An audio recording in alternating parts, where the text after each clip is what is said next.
268 নোয়াখালী 1 মোহাম্মদ নুরুল আমিন। 269 নোয়াখালী 2 মোহাম্মদ শাহাদাত হোসেন। 270 নোয়াখালী 3 মোহাম্মদ মোজাক্কের বাড়ি। 271 নোয়াখালী 4 মোহাম্মদ শরীফুল ইসলাম। 272 নোয়াখালী 5 ব্যারিস্টার খাজা তানভীর আহমেদ। 273 নোয়াখালী 6 এটিএম নবিউল্লাহ। 274 লক্ষ্মীপুর 1 মোহাম্মদ মাহমুদুর রহমান মাহমুদ।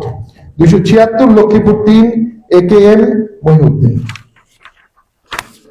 277 লক্ষ্মীপুর 4 মোহাম্মদ মিরাজউদ্দিন।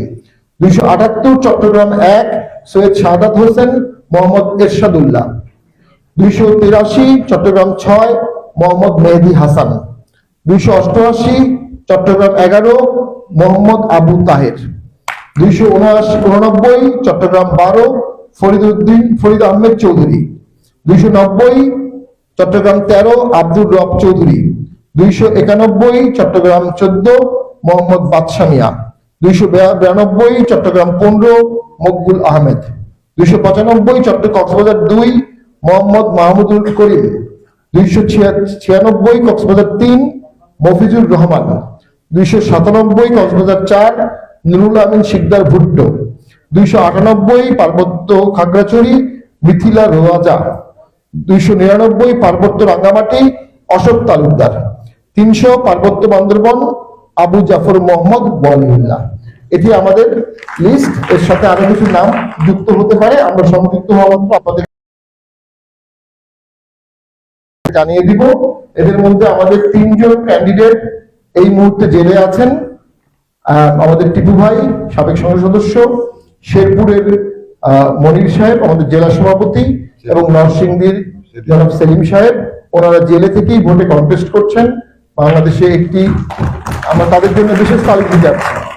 বাংলাদেশে একটি রেওয়াজ আছে, নির্বাচন কমিশন যখন প্রার্থী হয় প্রার্থীদেরকে জামিন দেওয়ার একটি বিধান আছে। আমি নির্বাচন কমিশনকে আহ্বান জানাবো এই সমস্ত জামিনের ব্যাপারে তারা যেন রাষ্ট্রপক্ষকে বলে জামিন যেন বাধা প্রদান করা না হয়। জামিন দেওয়ার পরে নতুন করে মামলায় তাদেরকে যেন জেল গেটে শোন অ্যারেস্ট দেখানো না হয়।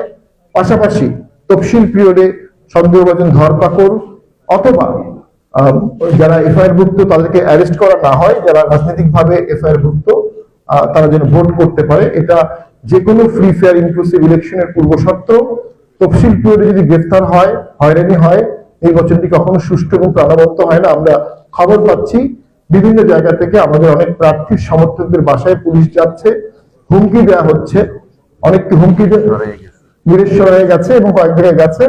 আমরা ধারণা করছি মনোনয়নপত্র জমা দেওয়ার সময় আমাদের অনেককে বাধা দেওয়া হতে পারে।